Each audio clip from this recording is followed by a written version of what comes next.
Around 11 o'clock this morning, fire rescue responded to a fire on Northwest 27th Avenue, just feet away from Buchholz High School. Maybe the last day of Gator Nationals, but for many, it's the first day of a new tradition. Many homeowners in the Stephen Foster neighborhood have received registered letters like this one. Organizers tell me they're trying to bridge the gap between the community. Consumers can find comfort in eating at Florida food trucks as they would any other restaurant. Reenactors stay in tents like the one behind me, attracting more than 20,000 people. He will be missed. Those were the words constantly being repeated by friends of former Waldo Police Chief. What does it feel like to graduate in the swamp? Students do powerlifting exercises so that one day they can do strenuous tasks. So how does one woman get away with over $200,000? Summer and fall 2015 graduations will be held in the O'Connell Center again. A GoFundMe account has also been created to raise money for medical expenses. Stephanie Tinoco, TV 20 News. Thanks, Leah. The FCAT, which haunted students since 1998, is now dead and buried. But teachers are warning us there is more to fear, that the replacement as designed may reveal new flaws in the system. Meet 7th grader Hannah Humphreys. This Halloween she'll trick or treat in peace, but next spring the ghost of a new assessment will haunt all 7th graders statewide. So you're not afraid of this new test? Not at all. Parents and educators have more reservations. Roy Williams sees the changes from both perspectives. It's very disheartening. I'm just going to be honest, and I'm an educator myself. I have a kindergarten, I have a 3rd grader, and the amount of pressure that they have now in education is enormous. The Florida Standards Assessment starting in March will be completely computer-based. Educators have shared with me that they are not sure how they will be graded due to lack of information. For schools like Lincoln Middle School, where more than half of students are on free and reduced lunch, an all computer-based assessment is not the best news. Our school is in a low socioeconomic area, and a lot of our families don't even have computers at home, or yet alone have technology. So, you know, it will be a difficult process for them. Educators also question the skills that will really be measured with this new assessment. We want our students' actual writing level to be what is looked at, not their ability to keyboard. We want to make sure that the kids don't have those barriers. There are enough barriers in the way for success. Others have voiced opposition to the standards themselves, so there is controversy about every aspect of this, from the test taking to the content to the high-stake results. The Alachua County School District is asking the state to refine the new system over 3 years before using the results for overall school performance grades. Stephanie Tinoco, WUFT News. Only going to get tougher for your farmers and your nurserymen to produce the products that you're used to getting. Citrus is one of the biggest agriculture crops in the state of Florida. In the last few years, it's been a battle for growers to keep their crops alive. It's very, very tough.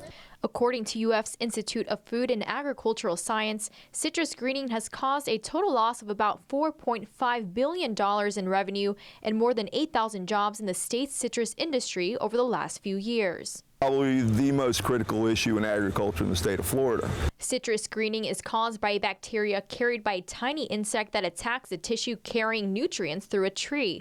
Experts say greening threatens a tradition of backyard citrus and the industry Florida is known for. If we no longer had a citrus crop in the state of Florida, we would lose a huge economic engine, a vital part of agriculture to the state of Florida. So that would trickle into every economy in the state, in every county. With the help of research, citrus growers are slowly getting back on their feet. Citrus tree farmers tell me the sale of citrus trees has increased because there's a different type of rootstock that's being grafted that is more disease resistant. Organizations like the Florida Nursery Growers and Landscape Association are using events like the Kanapaha Spring Garden Festival held this weekend to help raise funds for citrus greening research. There's a lot of work yet to be done, so that's why the endowments and the funding is very critical right now.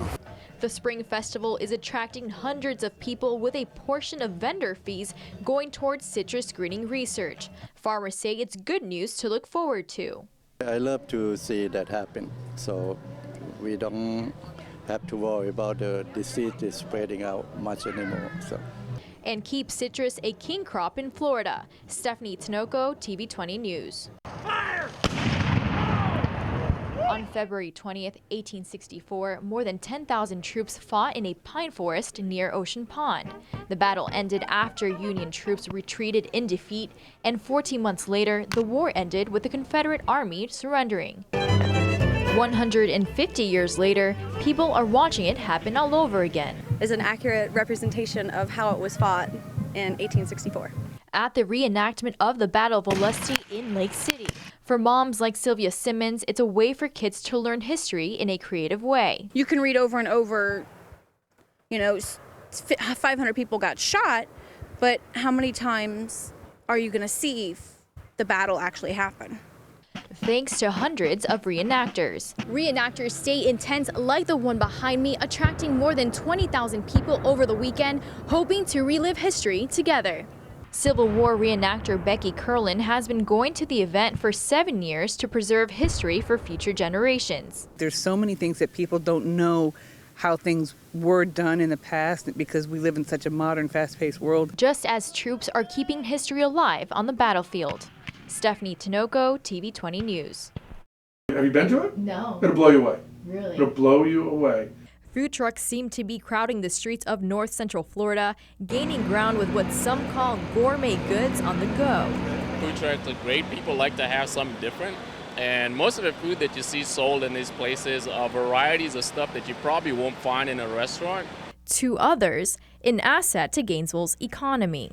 I think the future of food trucks in Gainesville is bright. We're an innovative city and we tout the innovation economy. And I would tell you that I think that oftentimes that people think that's technology and internet companies. And I would beg to argue that food trucks are as innovative as anything we got going on. Research shows these kitchens on wheels have accounted for 37% of $1.4 billion in-street vending revenue nationwide in 2011, a 15% increase over the past 5 years. With the urban food truck trend captivating taste buds, it leaves us wondering.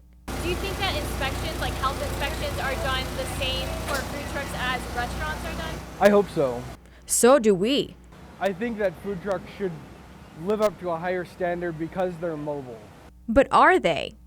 Food trucks may be a lot smaller in size, but some experts say consumers can find comfort in eating at Florida food trucks as they would any other restaurant. Food trucks are held to the exact same safety and sanitation standards as any other public food service establishment.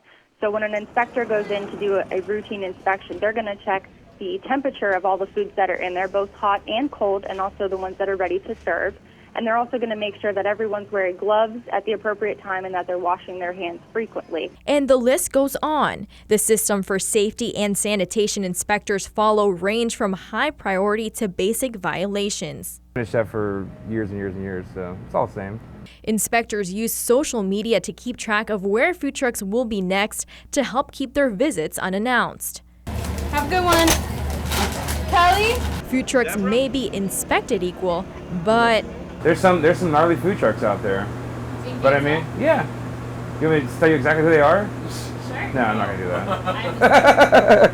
You gotta see for yourself.